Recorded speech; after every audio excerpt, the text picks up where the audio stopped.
Hello everyone and welcome to Sinful Gaming. I hope you're all doing well, I hope you're all staying safe, and most of all, I hope you're all fighting that war against the Grey. Today's video, we're going to take a look at the Kruleboyz rules released for Warcry. There is a free downloadable document from Warhammer community where you can get both the rules for the brand new Kruleboyz and all the Thunderstrike Stormcast from the Dominion box set, and it also has rules for everything that will be coming out alongside both releases. Everything in this is completely free to download. You'll also get a cool narrative campaign that you can play through with these warbands, but everything nice and free. Two brand new warbands. You've got everything you need to play with either of these forces here.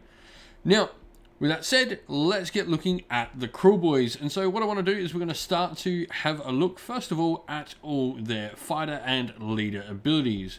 So, starters, we've got the Venom Encrusted weapons. Now, this applies to a bunch of rune marks, but doesn't actually apply to any of the Hobgrots. So the Hobgrots do not have the correct rune mark to be able to use this ability, much like in the actual game of Warhammer Age of Sigmar. Hobgrots don't get Venom Encrusted weapons.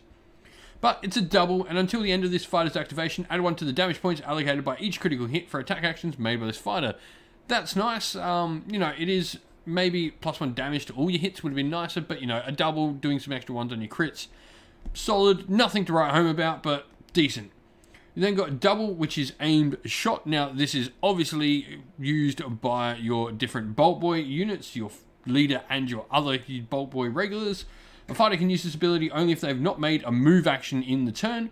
If this fighter's next activation is an attack action with a ranged weapon rune mark showing their bolt, critical hits are scored on a 5+ for that action. Really solid. Like, being able to do critical hits on a 5, especially when your Bolt Boys are looking at damage 4 on their crits, is just nice. I really like this a lot. It's a solid attack profile that can make. You know, you got 3 shots there, so you're guaranteed statistically at least 1 crit there. Triple, we have Stab 'em Good. Now, this can be used by some of your warriors. This can mostly be used, I believe, by the Hobgrots. So, until the end of this battle round, add 1 to the attacks characteristic of his attack actions that have the dagger rune mark, made by friendly fighters with the minion rune mark whilst within 6 inch of this fighter.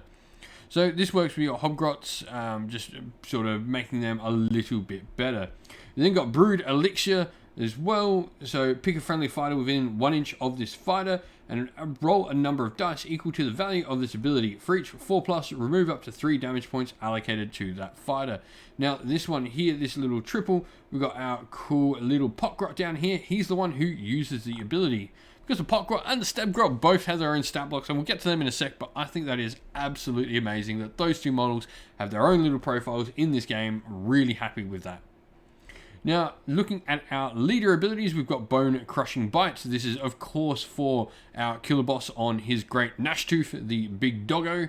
So you pick a visible enemy fighter within 1 inch of this fighter and roll a number of dice equal to half the value of this ability, rounding up. So a 3 is, you know, gets 2 rather than getting 1. And for each 3+, you allocate 3 damage points to that fighter. It can be pretty solid. Like, this is pretty consistent. A 3+ on Warcry abilities is really good. Normally they're like 4s and 5s and 6s or on crits, so having an ability that works on 3+ is nice.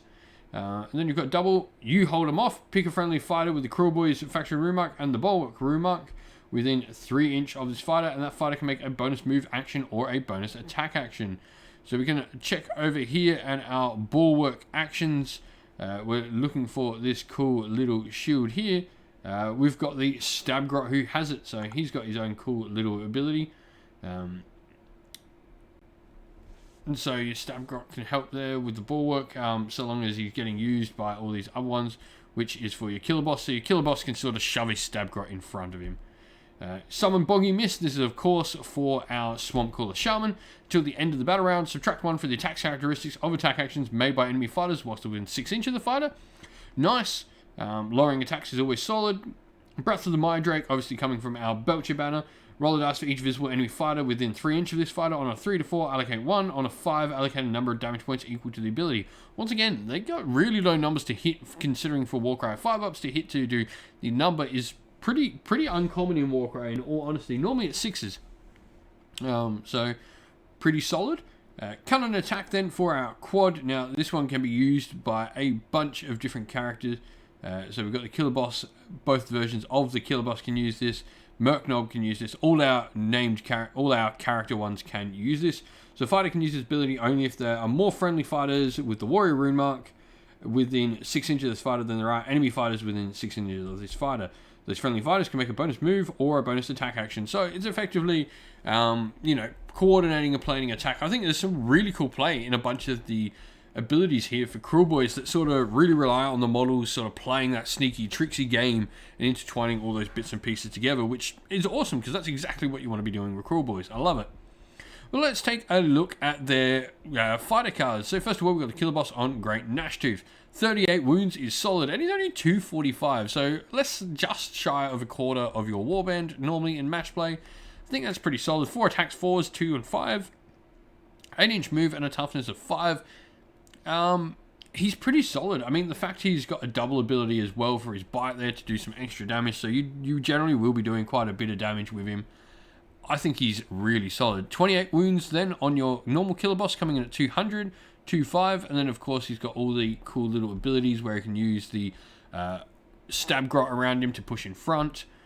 4 attacks, 4s, 2s, 5s again, toughness 5 again, which is nice high toughness.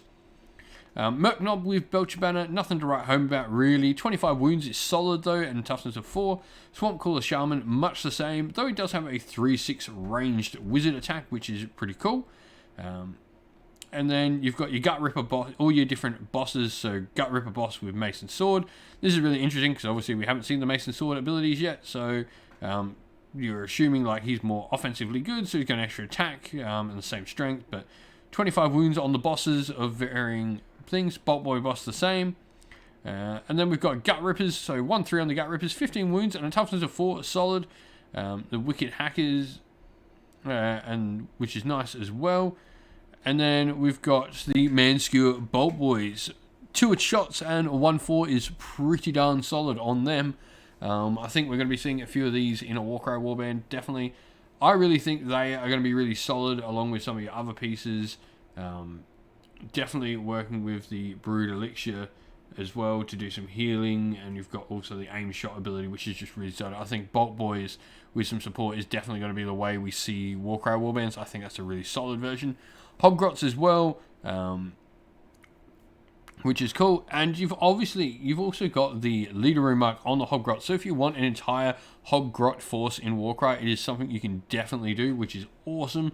You are losing out on a ton of the abilities, but if you want a whole Hobgrot force, it's a thing you can do. Love it. I mean, their ranged attack is 2-4 damage, which is nice. It's nothing terrible.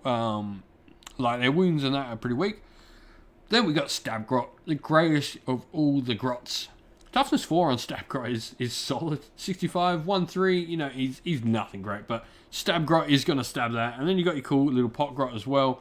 He's effectively nothing. Like these really don't do much to Pot Grot and Stab Grot. They're all about the abilities they bring to the table. I really do like this warband for the Kruleboyz. We'll definitely be looking to get Kruleboyz and the new Stormcast on the channel very soon. So keep an eye out for that. We're getting some Warcry games in, but what do you all think of all the Kruleboyz stuff you've seen in this? I really like how they've gone about building this warband. I think this is one of the most well thought out warbands I've seen in Warcry, where it has a clear identity of what it's trying to do. It's trying to play all these tricksy games, trying to do all these combos, and I really, really like it. Really, really good warbands, I think, and I reckon this will be hard to use at first, but once you really get a handle on it, I think it'll be a really strong warband. Well, thank you for watching the video. We hope you enjoyed it. If you did, please don't forget to leave a like and subscribe to the channel. And while you're at it, if you'd like to come chat more with me and other members of our fine community here at Sinful Gaming, you can do so by coming and joining our Discord, of which there is a link in the description of the video to go and join. Also, if you'd like to help support the channel in another way, you can do so either by Patreon, YouTube members, or by going and purchasing some merch on our Teespring store. You can find the links to all three in the description of the video, once again, to Patreon, YouTube members, and to our merch store on Teespring. But also, we'd like to give a special shout out to everyone who helps support the channel via Patreon and YouTube members. So thank you to our patrons Christian Weir, James, Soren, Chaos Spawn, AJC, Kenny Lowell, Outer and Shot First, Andrew Bowen, Nathan Fee, Tim Newman, The Rising Ape, Cure Dynamic, Agu, Anthony B, MJ, and Dynat226. And a special thank you as well to our YouTube members Green Roots Gaming, Kenton Young, Steve T, The Real Zeop, Chris Wallace, Turai12, Vinny, Lock Lorick, Matt Mollin, Becca Kinski Groupie, The Johnny84, and El Mapache. Thank you as well, a special thanks especially to Lady Witchfox Art, who does all the amazing artwork for the channel. An absolute legend of a person. And then thank you as well to the legend that is Xmorphic. He does so much amazing work in the background of our Discord server, making sure everything works and looks nice and pretty there for us all to enjoy. So that's enough said from me though. Thank you all for watching. Once again, stay safe everyone, stay well, and most of all, keep fighting that war against the Grey. Ciao for now.